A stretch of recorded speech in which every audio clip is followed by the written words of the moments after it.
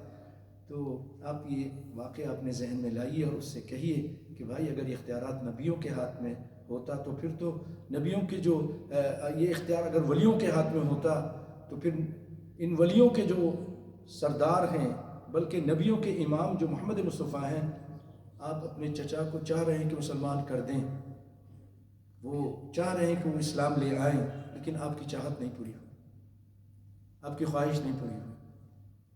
آپ نے بہت کہا یا عم قل لا الہ الا اللہ کلمۃ احاج لک بها عند اللہ، یہ ایک کلمہ ہے، اس کی وجہ سے میں اللہ سے حجت کروں گا کہ اللہ انہوں نے کلمہ پڑھا تھا، ان کو بخش دے۔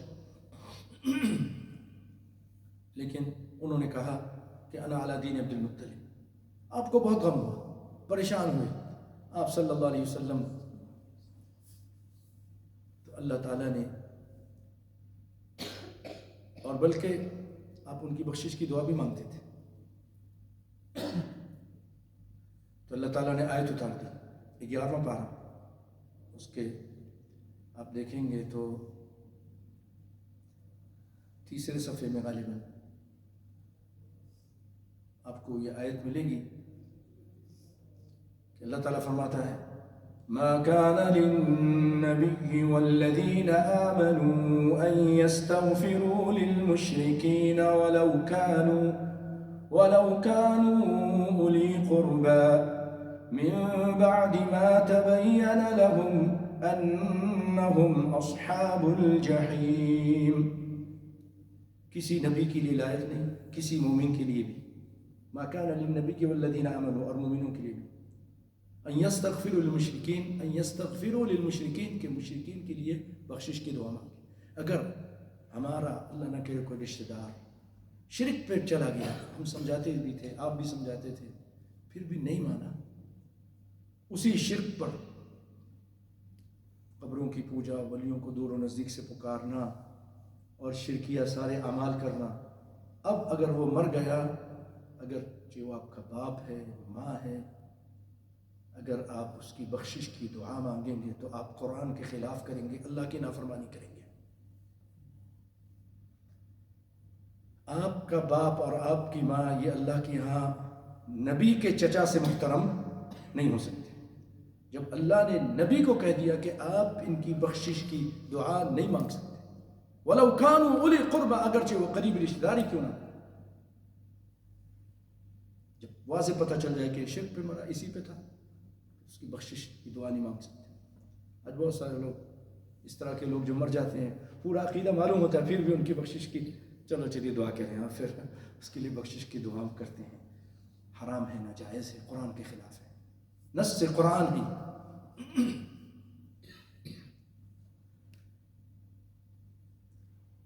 تو اللہ تعالیٰ نے فرمایا اِنَّكَ لَا تَهْدِي مَنْ أَحْبَبْتَ، جس کو آپ چاہیں ہدایت دے دیں، آپ ہدایت دے سکتے نہیں، وَلَكِنَّ اللَّهَ يَهْدِي مَن يَشَاءُ، لیکن اللہ جسے چاہتا ہے ہدایت دیتا ہے۔ حالانکہ دونوں ہدایت والے کلمے ہیں، لا تہدی اور وَلَكِنَّ اللَّهَ يَهْدِي مَن يَشَاءُ۔ اگر اللہ کی طرف اس کی نسبت ہے تو یاد رکھیے کہ یہ ہدایت کی توفیق دینا اس کے اختیار میں ہے، اور بندوں کی طرف اگر اس کی نسبت ہے تو یاد رکھیے گا، یہ ان کے دھوکے میں مت آئیے گا کہ اس کے مطلب ہے کہ راہ دکھانا، اراءۃ الطریق، اراء کہتے دکھانا، طریق راستہ، وَأَهْدِيَكَ إِلَىٰ رَبِّكَ فَتَخْشَىٰ، میں تجھے راہ دکھاؤں. اگر ہدایت موسیٰ علیہ السلام بھی دے دیتے تو پھر تو مسلمان ہو جاتا اگر اختیار میں ہوتا، اور یہ معنی ہوتا کہ اس کو مسلمان بنا دیں، ہدایت دے دیں. یہ نہیں تھا، تبھی تو مسلمان نہیں ہوا. وَأَهْدِيَكَ إِلَىٰ رَبِّكَ فَتَخْشَىٰ فَأَرَاهُ الْآيَةَ الْكُبْرَىٰ، بس اسے بڑی نشانی دکھائی. کیا نشانی؟ کہ معجزات دکھائے. ہاتھ یہاں داخل کرتے تھے تو وہ سفید ہو جاتا تھا، عصا کو پھینکتے تھے فَإِذَا هِيَ ثُعْبَانٌ مُّبِينٌ فَإِذَا هِيَ حَيَّةٌ تَسْعَىٰ. دو طریقے سے اللہ نے بیان کیا ہے. وہ ایک موٹا اژدہا بن گیا، ثعبان مبین، واضح. اژدہا ہمیشہ موٹا ہوتا ہے، آپ نے دیکھا ہو، بکریوں تک کو نکل لیتا ہے، انسان کو پورا سالم نگل لیتا ہے. نسأل اللہ العافیہ، اللہ تعالیٰ سب کی حفاظت فرمائے، بچا کے رکھے. اور ایک جگہ کہا حیۃ تسعیٰ، سانپ، پتلے سانپ کو کہتے ہیں، تسعیٰ، تیزی سے اسے حرکت کرنا. تو کیا مطلب یہ ہے پیارے بھائیوں، وہ ضخامت میں، طاقت میں اژدہے کی طرح تھا، اور بھاگنے میں، تیزی میں سانپ، چھوٹے سانپ کی طرح تھا. یہ جو اژدہا ہوتا ہے نا، بہت سست طریقے سے چلتا ہے، لیکن چھوٹا سانپ بہت تیزی سے جاتا ہے. تو اس کے اندر جو وہ معجزہ تھا نا، تو عیب کوئی چیز نہیں تھی کہ اگر موٹا ہے تو بھاگ نہیں سکے گا، بڑی تیزی سے بھاگتا تھا. سمجھ رہے نا؟ یہ ہے قرآن پاک کا اس کا اسلوب. اللہ اکبر. اور بعض علماء سے یہاں بھی کہتے ہیں مفسرین کہ اللہ تعالیٰ نے آپ کو 9 اور نشانیاں دی تھی، 9 آیات. تو اس سے مراد یہ ہے کہ وہ 9 جو نشانیاں تھیں وہ بھی آپ نے دکھائی. فَكَذَّبَ وَعَصَىٰ، اس نے جھٹلایا اور نافرمانی کی. ان معجزات کو دیکھنے کے باوجود نہیں مانا.